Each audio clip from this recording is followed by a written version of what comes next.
welcome to another video on thedigital-lifestyle.com. In this video we're going to have a look at the Samsung Galaxy Tab 2 10.1. I'm a regular Android user. I use a Nexus 7 as my tablet, Nexus 4 for my phone, but Samsung have their own TouchWiz UI that sits on top of the Android stuff, and I've got a Galaxy Note, and you can kind of see that in the tab. So we're going to have a look at the hardware, have a look at what it looks like, and a quick look at the UI as well. This just as I received this unit, done an update for Jelly Bean, so it's got the very latest version of, well, Android, almost the latest version of Android. There's a slightly later release.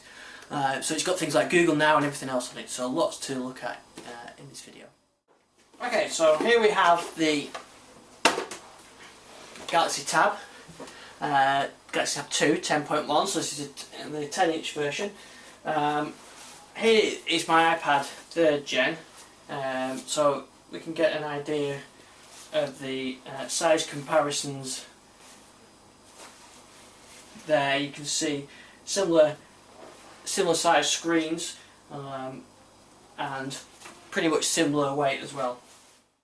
So you can see the difference there in size. There's not a lot in it. It's slightly taller on the tab because of the aspect ratio, and in thickness you can see there's not much in it either. Right, let's have a look at what ports are on this. So on the top here we've got space for an SD card, which is great, MicroUSB card. If you've got, this is the 16 gig version, you can put another SD card in there. You can fit an SD card in there, store another 16 or 32 gig, whatever you need to do, put all your music on or whatever. We've got headphone, volume rocker and power. It's a proprietary Samsung 30-pin style connector, so you're not going to be charging this from MicroUSB, which is a bit of a shame. And I think we've got the camera on the back here, and that's it really. So very lightweight, nice looking tablet. So what I'm going to do now is we'll set the camera up and we'll have a look at the tablet running Jelly Bean. Okay, so let's unlock and have a look at the tablet. So this is running Jelly Bean but TouchWiz, Samsung's own UI on it. So it's very fast to split between them. So you've got your shortcuts and widgets on here as you do with Android. You've got all your apps on there. I've installed some extra apps, so I installed Chrome and Netflix and Flipboard and Google Music as well. And you've got widgets on there. So some of these are the Samsung ones, some of these are the standard Android one. So these are widgets that come with TouchWiz. There's a game one, there's a video one, there's a music hub, and Suggest, which kind of brings that sort of Samsung recommendations for apps. So in touch here we've got home button. There's no physical hardware home button on this like there is on, say, something like the Galaxy Note. We've got the task switcher, and we've got a screenshot button as well. It takes a screenshot. So what nice, it's quite handy for if you're doing blogging and reviews, things. I'm not sure how often a normal user would get it. So we can get all the standard Samsung settings. But if you used any Samsung Galaxy devices, it's all very familiar. So I've installed Chrome, Chrome browser, which I really love. It syncs up with my other Chrome browser installs as well. So it does come with the Android browser, but I much prefer the Chrome browser. But you can just install that from Google Play, and you'll see it's very fast at things like rotation. No problems using it in either mode. It recognises the sounds as well. There's things like Suggest, which is Samsung's own recommendation for apps, and you see you've got Video Hub and Game Hub, these other hubs that Samsung have. You've got Samsung's own app store as well as Google Play, things like Chat On as well. So there's a lot of good stuff there together. You've also got, if I go to the apps, Samsung All Share, which is a very handy app if you're into DLNA. So you can use this to you sort of play to push content to your Samsung Smart TV or or your other Windows 8 devices, your Windows 7 devices, really anything that supports DLNA, nice and easy to sync that across between them. So this has got a 1 GHz dual core processor.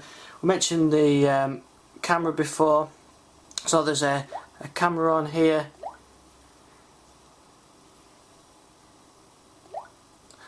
So it's got a 3 megapixel camera with video and with the video and still mode, and we can flip the camera around and look at the front facing camera, and there we are on the front facing camera as well. So there's all those kind of settings. If you've used any of the Samsung Android devices, you'll recognise all these settings.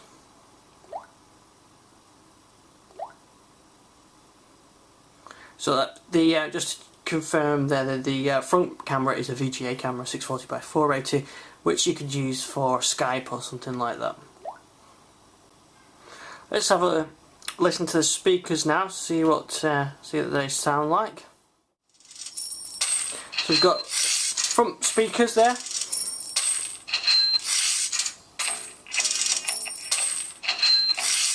Actually, nice stereo spread on that. I know you're going to pick that through the camera, but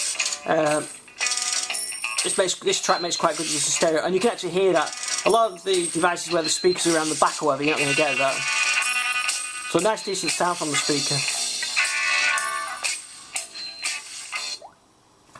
Here's an example of one of the game hubs. So you get what they call social games, which is sort of your sharing games, your social sharing games, and then your premium games as well.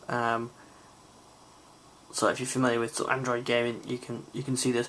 So you can get them here from Samsung's widgets and Samsung's App Store.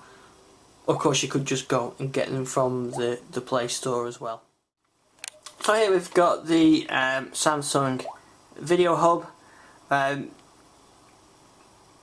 So these are movies and TV shows that you can watch on the tablet via Samsung Store rather than sort of Google Play. So Google Play, obviously you can get the videos as well, but here is doing them through Samsung's own app, which actually it's quite a nice. Looks like quite a nice app, and especially if you've got all Samsung devices, then this could be a nice way of sort of syncing all these things together and sort of keeping all your content with one store, and you can use Samsung Store rather than say Google Play.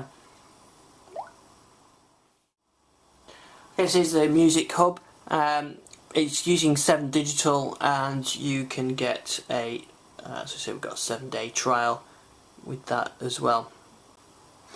We've got things like Chat On, which is Samsung's messenger client, messaging client, instant messaging type client.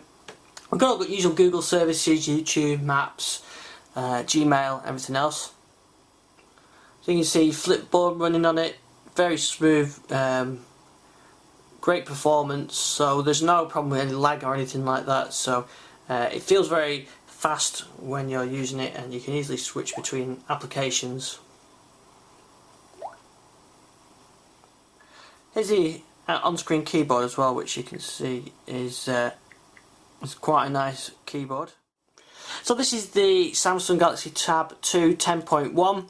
The screen resolution, I should mention, is 1280 by 800, and it weighs 588 grams. In hand it feels about the same as the iPad, the 3rd gen iPad I've got. The thing I don't like about it though is the use of this Samsung connector. It means you've got to carry the cable, or at least have a couple of cables around. I'm always plugging mine in Nexus 7 in using the MicroUSB adapter, but I suppose it's like the iPad, isn't it? It's got a proprietary connector as well. It feels nice and fast. I really do like Jelly Bean running on this, especially now I've got things like Google Now and everything else on there, which I really like on my Nexus devices.